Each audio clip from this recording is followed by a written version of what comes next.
Olá, aqui é o professor Eduardo Toledo e seja bem-vindo ao curso de Instalações Elétricas Prediais. Na aula de número 7, vamos falar sobre fornecimento de energia e cálculo da demanda. Os objetivos da aula são apresentar os tipos de fornecimento de energia com base na ETC 04 CELG-D, né? Apresentar a metodologia para o cálculo da demanda elétrica para uma edificação residencial. Essas aqui são as referências que eu utilizei para elaborar a aula. Então, as concessionárias de energia, elas, assim como outras concessionárias, elas elaboram notas técnicas, né? No caso da concessionária de energia, essas notas são padrões para limites de fornecimento e tipos de fornecimento para as unidades consumidoras individuais e de edificações coletivas. Quase sempre, esses padrões e limites levam em consideração as potências instaladas e também as demandas máximas prováveis. Aqui no estado de Goiás, a gente utiliza a nota técnica da CELG, né? Apesar da concessionária de energia ser a Enel, elas ainda utilizam a nota técnica da CELG, essa NTC 04 CELG-D. Fala sobre fornecimento de energia em tensão secundária e distribuição, de 2008. Apontando a câmera para esse QR Code aqui, você consegue fazer o download da nota técnica da CELG. Aqui à esquerda você tem a imagem, né, da primeira página da nota técnica da CELG. E o objetivo dessa nota técnica é estabelecer as diretrizes técnicas para o fornecimento de energia elétrica em tensão secundária. Também determinar os requisitos técnicos mínimos indispensáveis. No campo de aplicação, essa nota técnica vale para edificações novas ou para reforma, né? Para uma única unidade consumidora ou edificações de uso coletivo também. Limita-se às entradas de serviço para tensão secundária e para frequências de 60 Hz. Vamos ver algumas definições que essa nota técnica traz para compreender melhor as partes da instalação, da edificação. Então, primeiro conceito que a nota técnica traz é consumidor, né? É uma pessoa física ou jurídica que solicita à concessionária o fornecimento de energia e assume a responsabilidade. Unidade consumidora é o conjunto de instalações e equipamentos elétricos caracterizado por receber energia elétrica em um só ponto de entrega. Edifício de uso coletivo é toda edificação reconhecida, né, pela composição por mais de uma unidade consumidora e apresenta uma área comum de circulação. Entrada de serviço é composto por ramais de ligação, entrada, proteção e medição. Ponto de entrega é o ponto de conexão do sistema elétrico da concessionária com as instalações elétricas da unidade consumidora. Ramal de ligação aéreo é o conjunto de condutores e acessórios compreendidos entre o ponto de derivação da rede de distribuição e o ponto de entrega. Ramal de entrada é o conjunto de condutores que interliga o ponto de entrega ao ponto de proteção, medição e transformação. Centro de medição, local onde são instalados os medidores de energia, bem como o equipamento de proteção de cada unidade consumidora. Essa nota técnica traz um número muito grande de conceitos. Eu destaquei para essa aula só os que são mais relevantes para a gente obter compreensão do que vai ser abordado nessa aula, né? Então, se você quiser compreender e conhecer os outros conceitos, você vai lá no item 3, da página 4 à página 8, tem os conceitos. Aqui tem uma imagem, pessoal, que eu retirei dessa nota técnica, né? Na parte de anexos lá. Aqui eu tenho algumas alturas mínimas, né, para fornecimento de energia. No próximo slide tem um recorte dessa imagem. Vamos ver alguns itens importantes aqui. Então, se a gente observar bem, pessoal, Aqui eu já tenho a rede secundária, né, pessoal? O fornecimento de energia para edificações residenciais do tipo B, pessoal, são a partir de uma rede secundária, né? Onde a tensão aqui já é mais baixa que a tensão primária, que é aquela que vem da rede. Aqui, pessoal, nós temos esse trecho que sai do ponto A e vai até esse ponto B aqui, nós chamamos ele de ramal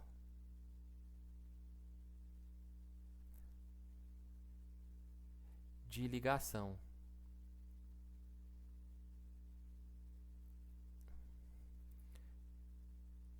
Aqui nós temos o ramal de ligação. Bom, esse ponto B aqui, pessoal, exatamente nesse ponto B, nós temos o ponto de entrega.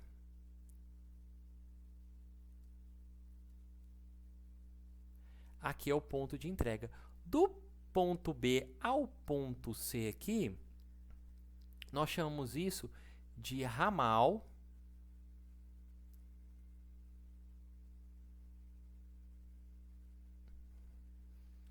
de entrada.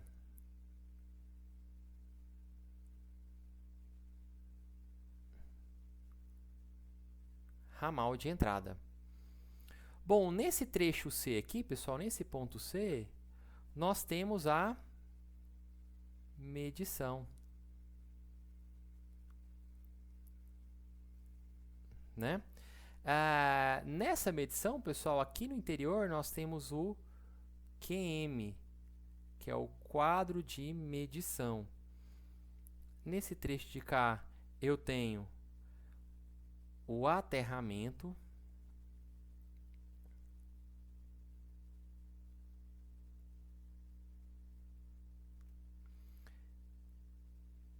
E aqui, pessoal, nós temos o que chamamos de ramal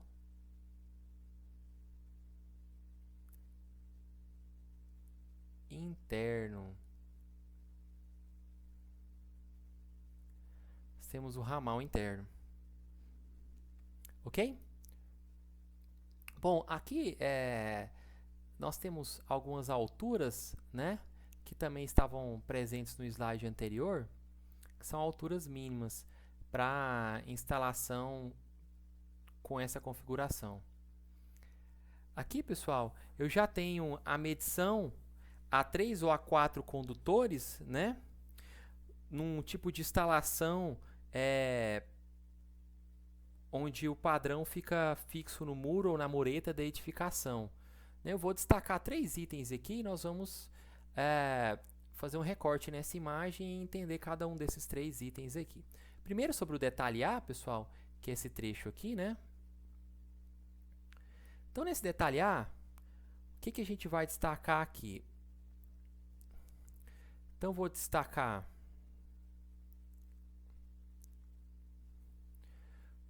o número 17, vamos falar sobre ele. Vou destacar o número 31, e do lado de cá também tem o número 31, né? O número 19 está presente aqui, está presente aqui, está presente aqui também, e o número 37. Se depois a gente vê que tem algo mais importante para tratar, além desse que eu destaquei, a gente fala mais para frente sobre esses outros itens, né? O número 17, pessoal, aqui nós temos o condutor. Deixa eu anotar aqui no cantinho. O condutor de alumínio. Condutor de alumínio, né? 31, pessoal, nós temos uma roldana aqui, ou um isolador com roldana. Vou colocar o nome completo.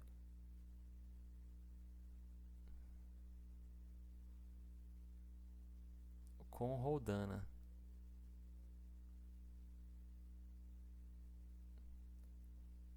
É esse número 31 aqui. Então, aqui e aqui. Esse isolador, pessoal, é feito de um material, como o nome já diz, isolante, né? Uma porcelana, tá? O 19, pessoal, é o condutor de cobre.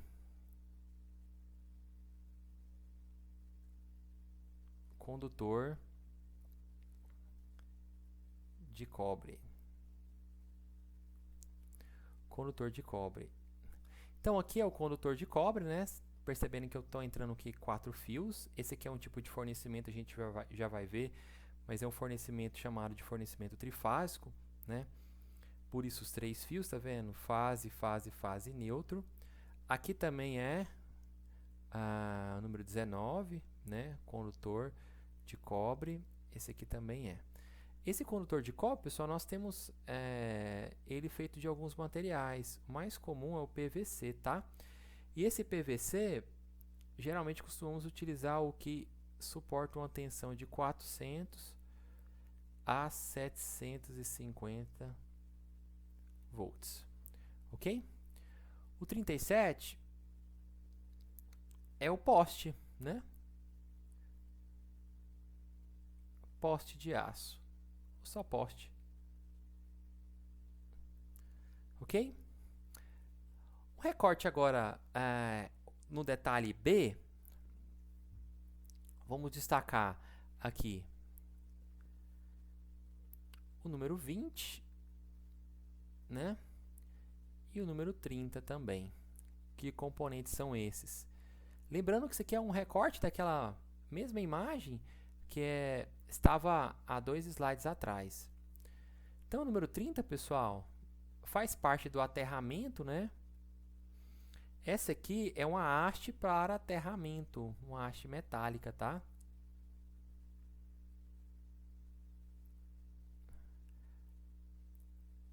Haste para aterramento.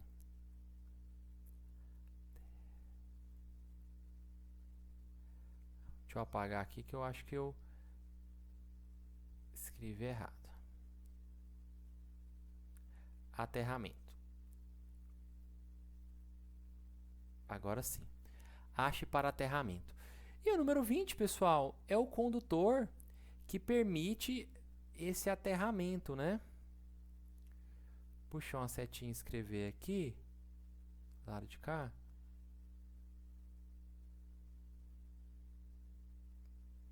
Condutor de cobre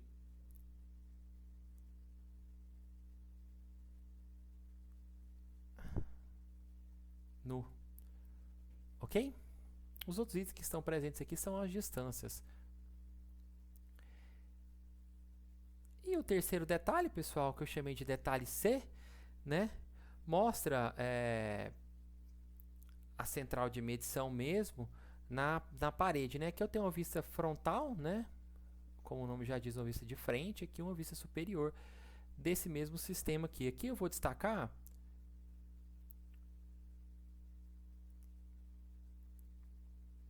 voltando aqui eu vou destacar o item o 20, a gente já viu o que é, né? Opa, deixa eu mudar a cor aqui, que não tá legal esse marca-texto dessa cor não, né? O 20 a gente já sabe o que é, mas vou destacar novamente. O 29A e o 29B, o 13A e o 13B, e também o 28. Vamos começar pelo 28, né? O 28, pessoal, é o disjuntor termomagnético.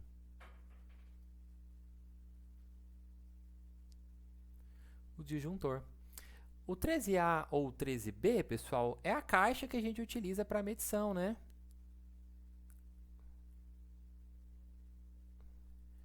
Caixa, vou até abreviar aqui para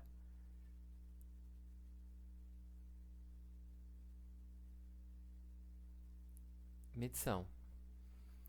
A 29A ou 29B é o eletroduto.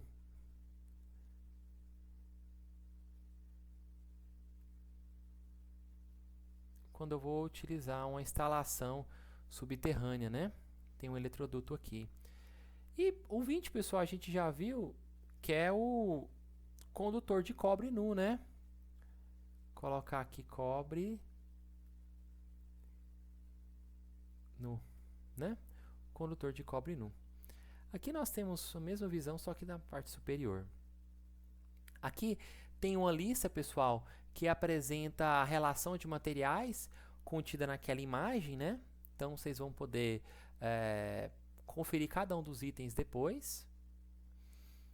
Aqui eu tenho mais um desenho, pessoal, também para o caso onde eu tenho uma instalação subterrânea, né? E eu tenho essa caixinha aqui, tenho os condutores aqui, né? Para instalação do tipo subterrânea, ok? Então vamos falar um pouquinho agora sobre os limites de fornecimento. Os limites de fornecimento são definidos pela concessionária, né? E tem como base a potência total instalada e a demanda em algumas situações, né? As concessionárias, pessoal, geralmente elas atendem as edificações residenciais com um tipo de fornecimento monofásico, bifásico ou trifásico, tá bom? Lembrando que a carga total instalada, nós já vimos como determinar, né? Nada mais é do que a soma de todas as cargas feitas durante ou identificadas durante a previsão, né? Geralmente especificamos essa carga em watts, ok? Primeiro em VA, depois convertemos para watts, né? E aí, só para lembrar, pessoal, que a potência vai ser dada em watts ou quilowatts, lembrando que 1 kW equivale a 1000 watts.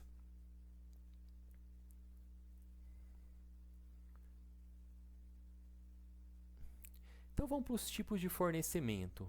Então nós temos o fornecimento que chamamos de fornecimento monofásico, né? Esse fornecimento é monofásico, pessoal, quando a carga total instalada é da ordem de 12.000 watts ou 12 kW, ok? Nós temos dois condutores, pessoal. Esse primeiro condutor aqui, ó, deixa eu puxar uma setinha e escrever, é o condutor fase. E o outro condutor é o condutor neutro, né? Dentro do tipo de fornecimento monofásico, a concessionária também prevê subdivisões. Então, eu posso ter monofásico do tipo que nós chamamos de M1, quando o fornecimento é até 5.000 watts, ou 5 kW, M2 entre 5,1 e 9 kW e M3 entre 9,1 e 12 kW. Bifásico, quando nós temos um fornecimento com duas fases, né? Por isso bifásico. Eu tenho duas fases. Então, esses aqui são os condutores fase, né? E nós temos um neutro.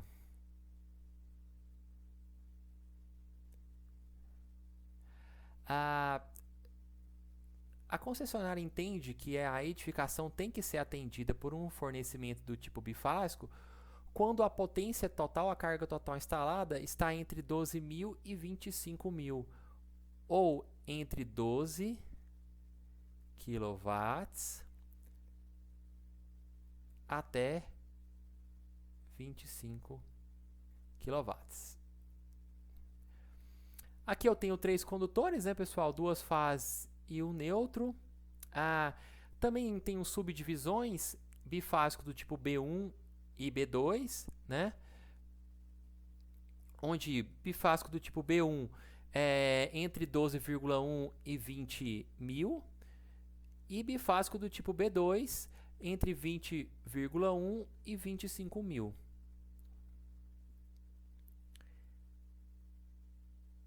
Nós temos também fornecimento do tipo trifásico, né?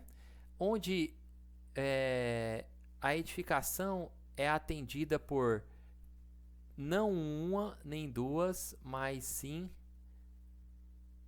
três fases. Então aqui eu tenho os condutores, deixa eu colocar fase aqui, né? E o lá de cima, vocês já sabem que é o neutro, né?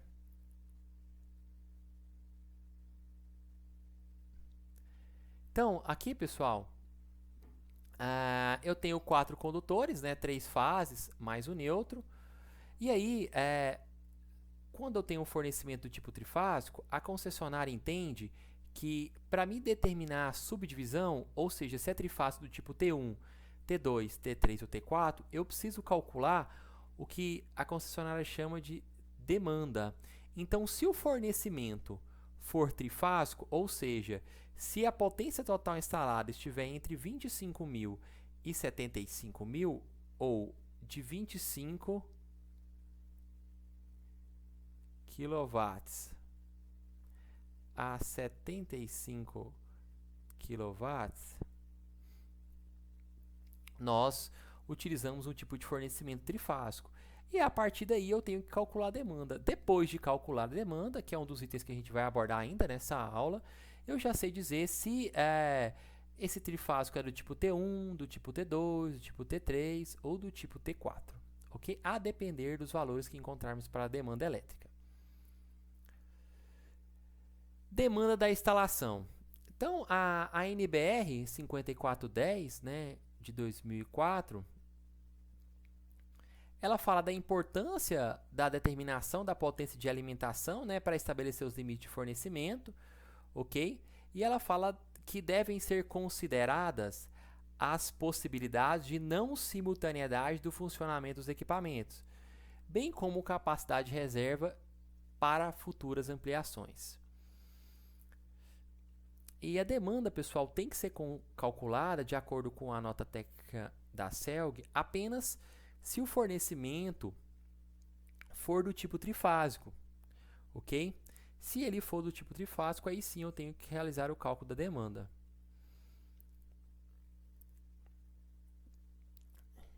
Então, nós vamos ver uma equação para o cálculo da demanda para edificações individuais ou com até 4 unidades consumidoras, né? A equação diz o seguinte: D é igual a P1 vezes G1 mais P2 vezes G2, onde o D é a demanda individual da unidade consumidora em a kVA. P1 é a soma das potências ativas de iluminação e TUG. Então, aqui, pessoal, é iluminação mais TUG. Esses valores de iluminação mais TUG já convertidos para watts, ok? P2, que é as tomadas de uso específico, que já estão em watts, né? E G1, que é um fator de demanda, que é esse aqui, que eu vou encontrar na tabela 1, já no próximo slide tem a tabela de número 1. E G2, que é o fator de demanda dado pela tabela de número 2, tá? Esse aqui, então, pela tabela 1, e esse aqui pela tabela de número 2. Essa aqui é a tabela de número 1. Então, quando eu somar P1, quando eu somar a potência de iluminação mais a potência de tomadas de uso geral, esse valor já em watts, eu vou obter um valor. Esse valor eu tenho que acessar na tabela 1 para me descobrir qual que é o valor de G1. Então, imagine que nessa soma aqui, eu tenho encontrado um valor de 5.500. Eu venho aqui na tabela, 5.500. Então, maior do que 5.000 e menor do que 6.000, 5.500, né? Então, o meu G1 seria de 0,45, ok? Obtido o valor de G1, então, eu vou obter os outros valores. O valor de G2. Para obter o valor de G2, eu tenho que saber quais equipamentos da minha edificação configuram tomada de uso específico, quantos equipamentos eu tenho e a partir disso daí, acessar essa tabela de número 2 e obter os valores. Então, vamos lá. Imagine que na edificação eu tenho 2 chuveiros. Então, aqui se refere ao número de aparelhos, né? Isso aqui se refere ao fator G2 que eu vou utilizar, né? Então, ó, chuveiro é esse aqui, né? O CH, tá bom? Esse aqui é chuveiro. Então, como eu quero saber o G2 do chuveiro, e eu tenho 2 chuveiros, eu venho aqui nessa coluna do chuveiro, identifica a quantidade de chuveiros, que são 2, e a partir disso daí eu tenho o valor de G2 para os 2 chuveiros, né? E o mesmo eu faço para os demais equipamentos, torneira elétrica, máquina de secar, micro-ondas, forno elétrico, fogão, entre outras tantas coisas. Lembrando, pessoal, que o aparelho de ar-condicionado, né, o fator de demanda vai ser sempre de 1 até 10 unidades, tá bom? Se eu tiver até 10, eu vou usar sempre o fator 1. Se você perceber, os demais equipamentos, à medida que eu tenho mais aparelhos, esse fator, o G, vai diminuindo, né? Porque a possibilidade, a probabilidade de utilizá-lo de forma simultânea é menor. E aí, depois que eu determinei o P1, o G1, o P2, o G2, substituo naquela equação, determino a demanda e a partir daí, pessoal, eu já posso determinar então o disjuntor que vai ficar aqui bem no quadro de medição ou no medidor, né? Esse disjuntor aqui, olha, que vai ficar aqui. Que por coincidência também vai ser o disjuntor geral daqui, tá bom? E aí, pessoal, determinar esse disjuntor ou especificar isso significa dimensionar a entrada de serviço, né? Então, com base no tipo de fornecimento, se é monofásico, né? Se for monofásico, bifásico ou até mesmo trifásico, que eu tenho que calcular a demanda, eu entro nessa tabela de número 3 e aí eu consigo determinar o valor do disjuntor dessa entrada de serviço, tá bom? Essa tabela aqui, ó. Então, potência total instalada, tá vendo? Ó, para monofásico tipo M1, M2, M3, tá vendo que para esses itens eu não preciso calcular a demanda, olha. Tá vendo que tá o xizinho na demanda? Não preciso calcular a demanda. Eu descobri, fiz a continha lá, o meu deu 9.500 a potência, então vai ser monofásico tipo M3. E qual que vai ser o disjuntor termomagnético? De 60. Se for bifásico, B1 ou B2, ó, lembrando que eu também, para esses casos, eu não vou ter que calcular a demanda, tá vendo? Ó. Encontrei o valor da potência total, da carga total instalada, eu já sei qual que vai ser o disjuntor, né? E se for trifásico T1, T2, T3 ou T4, aí sim eu preciso calcular a demanda. Com base no valor da demanda, eu especifico qual que vai ser meu disjuntor, tá bom? Tá especificadinho aqui.